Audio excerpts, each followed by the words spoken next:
No passado sábado, 20 de março, milhares de portugueses de todas as idades, em zonas urbanas e rurais, empenharam-se no projeto Limpar Portugal, uma iniciativa cívica destinada a prevenir e reduzir a proliferação de lixeiras ilegais a céu aberto em zonas florestais e noutros espaços verdes, de norte a sul do país.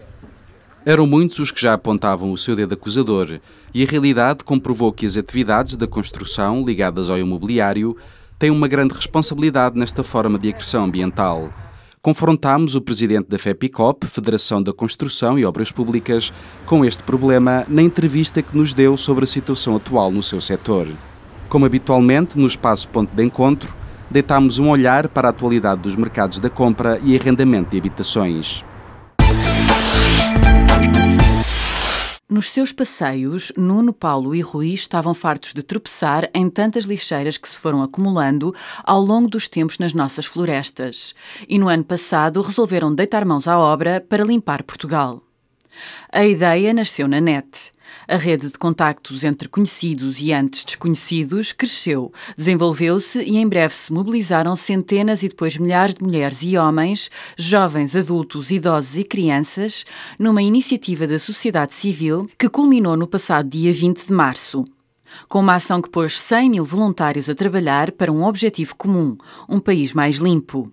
Como afirmou um dos cidadãos participantes, o projeto ficou marcado por um espírito verdadeiramente republicano. O país é nosso, não é deles, e queremos um país limpo. No bairro do Pego Longo, Quinta do Mirante, Pendão, freguesia de Belas, depois do almoço, o trabalho continuava. O primeiro cidadão que encontramos nesta lixeira clandestina da metrópole lisboeta, na zona de Queluz, não era um dos voluntários do projeto Limpar Portugal. Germano Sousa estava ali porque cresceu no bairro vizinho e no fim de semana gosta de passear entre as árvores daquele espaço de vistas amplas sobre a cidade que devia ser verde. Aplaude a iniciativa, mas aponta uma crítica ao projeto. Além de ser louvável a atitude deles, estão a arranjar novo espaço para encherem outra vez tudo de lixo. É assim, isto é louvável, mas o que é que vão fazer a seguir? Limparam, as pessoas dão o melhor que têm, estão a limpar, mas a seguir o que é que vão fazer? Para impedir, para a semana está outra vez cheio de lixo. Se não fizerem nada diferente até agora, não adianta isto. Este caso aqui, como este há milhares pelo país todo, o legislador, quando fez a lei de deitar um muro abaixo, uma parede, não justifica para onde é que vai deitar o lixo. Acabaram com as licenças de pequenas obras, tudo bem, por causa da burocracia. Mas depois, onde é que vão deitar o lixo? As paredes e isso tudo? Nada, deitam aqui, porque não é justificado onde é que ele vai ter que deitar os detritos. Mesmo que a lei obriga a ter um contentor. Nem todos têm, está dentro de casa, carregam à noite a caminhonete e deitam aqui. E o que é que o Estado poderia fazer para acabar com estas lixeiras?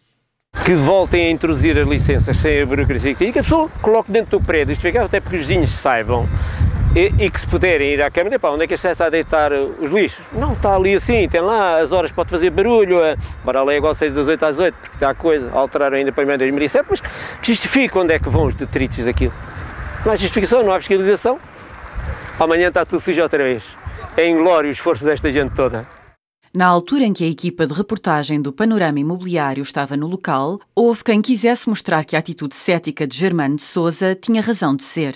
O que acabou de acontecer, nós estamos a circular aqui neste trajeto a verificar o que é que está a ser feito e os apoios que são necessários da parte da Junta de Freguesia e do projeto Limpar Portugal. O que acabou de acontecer foi a colocação de entulho num local onde tínhamos acabado de limpar. Pessoas que se aproveitaram dizendo que estavam a ajudar, que faziam parte também do projeto Limpar Portugal. Nós fomos confirmar no sítio onde disseram que tinham ido buscar o lixo e não era verdade. O nosso interlocutor é técnico da Junta de Freguesia de Belas. Quisemos saber se havia maneira de penalizar esta gente pelo que tinha acabado de fazer. Não. A Junta de Freguesia não tem poderes para atuar? A experiência que nos tem dito é que isso não resulta, que não funciona. Não sei se haverá alguns interesses, não faço a mínima ideia. Sei que não tem resultado. O trabalho de preparação deste dia de limpeza começou com a denúncia e o levantamento dos locais onde o lixo ilegal estava depositado. Aqui na freguesia de Belas foi Luís Batista quem fez o levantamento das lixeiras existentes na zona. Aponta os responsáveis pela deposição de lixos nestes locais e avança com uma solução radical. O número de lixeiras aqui identificado são à volta de 14 lixeiras, 2 delas de grande dimensão. deste género de lixeira. O contributo da indústria da construção é enorme, é aquilo que se vê, são restos de entulhos de toda a natureza. E estou a falar da pequena construção civil, portanto dos pequenos empresários de construção civil e não sei se dos grandes também. Parece-nos a nós que o que acontece muitas vezes é a situação de não quererem pagar os depósitos nos vazadores legais que existem no Concelho de Sintra. Eu tinha acabado de falar com o Presidente da Junta de Belda, o Sr. Guilherme Dias, e o que nós estamos a sugerir é vedar os espaços. Portanto, é proibir a circulação automóvel nos locais onde estão, com colocação de pedras de grandes dimensões, ou abertura de valas, nos locais onde verificamos o depósito dos entulhos. A meio da tarde, o entulho recolhido já tinha enchido 15 caminhonetas de 3.500 kg de carga. Mais de 50 toneladas de lixo, sem contar com o que foi levado pelos caminhões do Exército, que se associou ao projeto. Rui Cardoso é um amante do todo o terreno e por isso foi um dos primeiros a aderir à iniciativa de Nuno Mendes, Paulo Pimentel Torres e Rui Marinho, os membros fundadores. Bancário de profissão, também é coordenador nacional do Limpar Portugal e explicou-nos como nasceu o projeto e a dimensão que ganhou. Isto começou numa simples troca de mensagens num fórum de internet entre meia dúzia de amigos, amigos apaixonados pela natureza, nomeadamente em termos de utilizador e não propriamente defensores. Foi um grupo de amigos de todo terreno que iniciou esta iniciativa em julho, mês 7 de 2009. Temos ideia que a camada entre os 20 e 40 anos será provavelmente o grosso das inscrições. Quisemos saber como respondem os organizadores do projeto Limpar Portugal aos críticos que dizem que o esforço é louvável, mas inglório, porque esta tarefa cabe em primeiro lugar ao Estado e amanhã tudo voltará à mesma.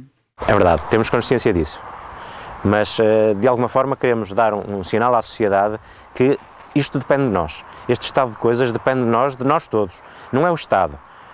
Não é determinada empresa, não é um leque da sociedade, não, somos nós todos que temos que marcar a diferença, somos nós todos que temos que assumir de uma vez por todas que o país é de nós todos, o território é nosso, o Estado somos nós todos. Pedimos também a Rui Cardoso que nos caracterizasse os resíduos que foram encontrados e quem são os principais responsáveis pela sua deposição nestes locais. Encontramos cerca de 80% dos resíduos que são depositados ilegalmente em espaços públicos ou privados, mas no fundo fora dos locais devidos.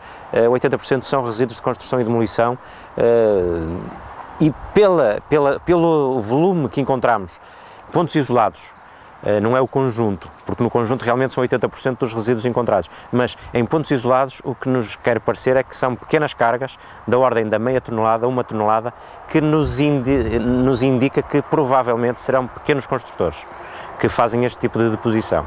Não quero de maneira alguma estar a apontar o dedo, mas os factos falam por eles. O bancário que se empenhou a fundo nesta iniciativa cívica apontou-nos o seu objetivo central e a atitude a tomar no futuro por todos nós. Este Limpar Portugal, no fundo, quer deixar, principalmente às camadas mais novas, e por isso é que temos muitas escolas, muitos escoteiros envolvidos, queremos deixar um sinal para eles, daqui a 10 anos, 15 anos, lembrarem-se que andaram a limpar, tentar que no futuro não sejam eles a fazer o que hoje os adultos fazem. Deveríamos ganhar vergonha. Quem faz este tipo de deposição devia ter vergonha de estar a depositar isto em espaços que supostamente deviam ser verdes, que nesta altura deveriam estar floridos.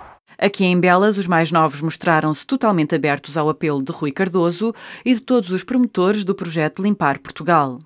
Os resíduos eram juntos em montes que os militares e a maquinaria pesada recolhiam para transportar para os sistemas de tratamento. Mas os montes de lixo à volta não foram tão fortes quanto a vontade de Margarida, que tem 10 anos e nos disse o que é que aqui encontrou e quem o deixou. Garrafas de plástico, colchões, mobílias, bocados de madeira, porque são preguiçosas e não vão para o lixo, ao ecoponto. O Gonçalo e o Pedro também querem um futuro mais limpo para o seu país. O agrupamento é o 1128 de Velas e estamos cá com o agrupamento inteiro. Ou seja, viemos os lobitos, que têm entre 7 e 10 anos, até aos chefes, que têm mais de 30 alguns. Juntei-me ao meu agrupamento e viemos todos ajudar a limpar Portugal, que isto está mesmo a precisar. Falta um pouco de bom senso e civismo às pessoas. Se as pessoas tivessem consciência do mal que estão a fazer, não colocavam o lixo aqui. E se soubessem a quantidade de lixo que está aqui, o trabalho que dá, se calhar pensavam duas vezes e não colocavam o lixo aqui. Julieta Soares, economista e com uma carreira profissional de gestora financeira em multinacionais, está militantemente empenhada no projeto Limpar Portugal desde agosto do ano passado. É coordenadora do projeto no concelho de Sintra. Não importa se amanhã volta alguém a fazer o mesmo ou ainda hoje, depois de nós voltarmos costas. Nós hoje demos o exemplo, isto para além de ser uma ação de limpeza e uma ação ambiental, de preocupação nossa, não só com o ambiente, com o planeta, com o turismo, tudo tem impacto da imagem do país. Hoje demos o exemplo, é uma ação pedagógica. Façam como nós. Não temos vergonha de limpar. Nestas situações não existe governo. O governo é uma figura de estilo. Há um país, há um planeta, todos somos cidadãos e como cidadãos a responsabilidade é nossa. Prestes a concluir o primeiro ano do seu mandato como Presidente da Federação Portuguesa da Indústria da Construção e Obras Públicas, o engenheiro Ricardo Pedrosa Gomes mostra-se muito apreensivo com a situação de uma fileira da economia portuguesa que entrou no seu 8º ano de recessão. Não há nada no horizonte que nos faça, ou que se preveja que faça inverter essa situação. O retrato, talvez, mais importante que pode ser dado no panorama criado por essa situação é os números do desemprego, que neste momento é a nossa maior preocupação, sobretudo no último semestre, fomos seguramente o setor que maior contributo deu. E, portanto, esses são os números mais negros desta redução contínua da atividade.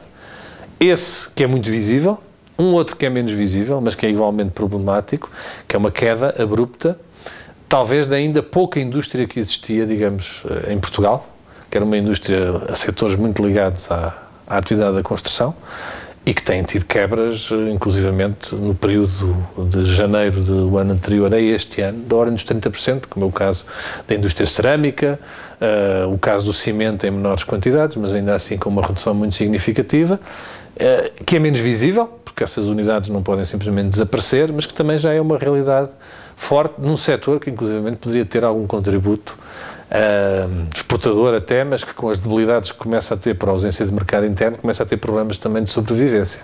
Para o Presidente da Federação da Construção e Obras Públicas, a regulamentação que determina a redução da classe dos alvarás das empresas e a incapacidade destas em cumprirem os rácios financeiros exigidos pela legislação portuguesa constitui um fator de agravamento da crise. O Instituto Regulador, que ainda recentemente disse-o ou revelou números no sentido de que deveria provavelmente cerca de 3 ou 4 mil empresas que iriam ver ou terminada a sua atividade ou reduzida a sua classificação, ou seja, os alvarás, as classes que detinham passariam para classes inferiores, em virtude da conjugação da crise e da incapacidade, nomeadamente de suster os quadros técnicos que são necessários para garantir a classe que têm e, por outro lado, por incapacidade de cumprimento dos rácios financeiros que são obrigatórios também para o alcançar de determinadas classes. Nós começamos a ter concorrência hoje em dia em Portugal, sobretudo em empreendimentos que, não sendo públicos, são de entidades com capitais públicos ou funcionando quase em regimes de monopólio. Eu estou a falar, por exemplo, da EDP ou da PT, que hoje em dia, por via da forma de ou da Galp, da forma de contratação que executam, que são projetos chaves na mão, normalmente decididos a parceiros tecnológicos, que depois trazem uma cadeia de subempreiteiros, nomeadamente da vizinha Espanha, onde não existe a obrigatoriedade de se possuir alvará para obras que não sejam públicas e que acabam a fazer intervenções em Portugal em concorrência com as empresas portuguesas a quem é exigido todo esse tipo de requisitos.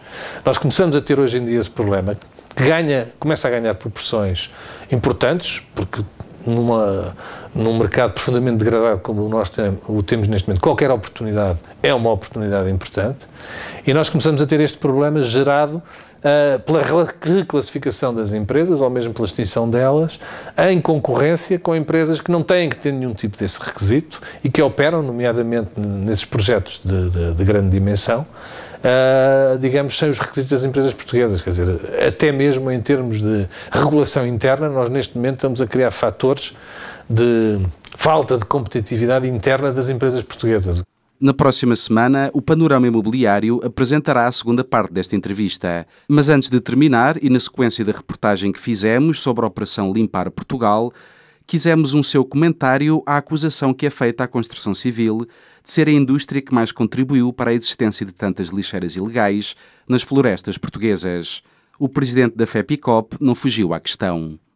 O problema existe, foi constatado pelos vistos nessa intervenção, mas todos nós passeamos pelo país e sabemos que o problema existe. Temos que dividir duas questões que são fulcrais. Uma tem a ver com a atuação que é feita pelos poderes públicos que têm intervenção no processo, digamos, da construção, desde o seu início. Como sabe, existe recentemente uma série de disposições que têm uma boa intenção, a simplificação, nomeadamente, das intervenções, sobretudo quando elas são pequenas intervenções em conjuntos edificados, e esse tipo de mercado, porque existe hoje um menor rigor, até técnico, na supervisão desse tipo de intervenções, provavelmente é muitas vezes feita por agentes informais, ou seja, empresas que, de facto, provavelmente não têm, elas, que respeitar nem respeitam todos os requisitos de atuação que deveriam. Um segundo aspecto que também tem que ser resolvido, que é a existência de centros de recolha e de áreas, digamos, para adequado tratamento desses resíduos, que deveria ser os poderes públicos, nomeadamente os autárquicos, a facultar, e que há grandes dificuldades, querem conseguir criar espaços dessa natureza, querem tê-los, por forma, no fim de contas, a absorver os resíduos que são provocados. Neste espaço semanal dedicado ao ponto de encontro entre a procura e a oferta de imóveis, Andreia Correia, da Associação dos Profissionais e Empresas de Mediação Imobiliária de Portugal, apresenta-nos hoje algumas conclusões do último trabalho publicado pelo Gabinete de Estudos da APMIP, o catálogo bimestral referente ao período de janeiro a fevereiro de 2010. A economista começa por remeter-nos, em primeiro lugar, para os níveis das taxas de juros praticadas nos mercados e as diferenças verificadas nas políticas de concessão de crédito à habitação em Portugal e no resto da Europa. O que se verifica é a manutenção das taxas de juros de referência. É de chamar a atenção também, através do estudo do Banco Central Europeu de fevereiro de 2010, onde se menciona uma diminuição dos critérios de restritividade no que concerne a empréstimos a particulares, mais concretamente no caso do crédito à habitação. Parece haver um aligeirar na Europa e o mesmo não se verifica em Portugal de acordo com esses mesmos dados. De acordo com os dados recolhidos no portal Casa IS, também tem sido diferente o comportamento dos consumidores no que se refere à procura de imóveis para arrendamento, por um lado, e para compra, por outro. Até ao primeiro semestre de 2009, verificou-se uma procura em termos de arrendamento tendo atingido o seu expoente máximo entre junho e julho. Cerca de 50% das procuras no nosso portal eram direcionadas para arrendamento durante esses 2 meses. A partir de outubro, houve uma ligeira quebra, no entanto, mesmo assim, em torno dos 20-25% até ao final do ano, de pesquisas direcionadas para o arrendamento. A finalizar, Andreia Correia referiu-se às tipologias mais procuradas e aos níveis de preços oferecidos e praticados no mercado imobiliário nacional nos últimos meses. O que se tem verificado no nosso portal é que a procura é sobretudo direcionada para tipologias T2 e T3, com uma ressalva interessante que no último bimestre, no distrito de Faro, as tipologias mais procuradas foram T2. No referente a valores de procura no bimestre de dezembro-janeiro de 2010, o que se tem verificado é, em termos médios, valores de arrendamento entre os 400 e 600 euros, sensivelmente. Se analisarmos e descascarmos por tipologia, começam sensivelmente os T1s nos 360 euros, sensivelmente, e podem, valor mais elevado, T4, 860 euros. Em termos de compra, as pesquisas da procura variam entre os 90 mil euros para os T1s e os 250 mil euros para as tipologias T4, T5. A 6ª edição do Salão Imobiliário do Porto, Imobitur, teve o seu início a 25 de março e decorre até 28 deste mês na Exponor. Nas suas 5 anteriores edições, recebeu mais de 100 mil visitantes. De 2005 a 2009, a Imobitur gerou um volume de negócios médio anual de 100 a 120 milhões de euros, incluindo os que são concluídos após o evento. Como em anos anteriores, a equipa que produz o panorama imobiliário vai estar presente na feira e na próxima semana daremos conta do que vimos e ouvimos neste encontro de reflexão e local privilegiado para a criação de novas oportunidades de negócio no setor imobiliário.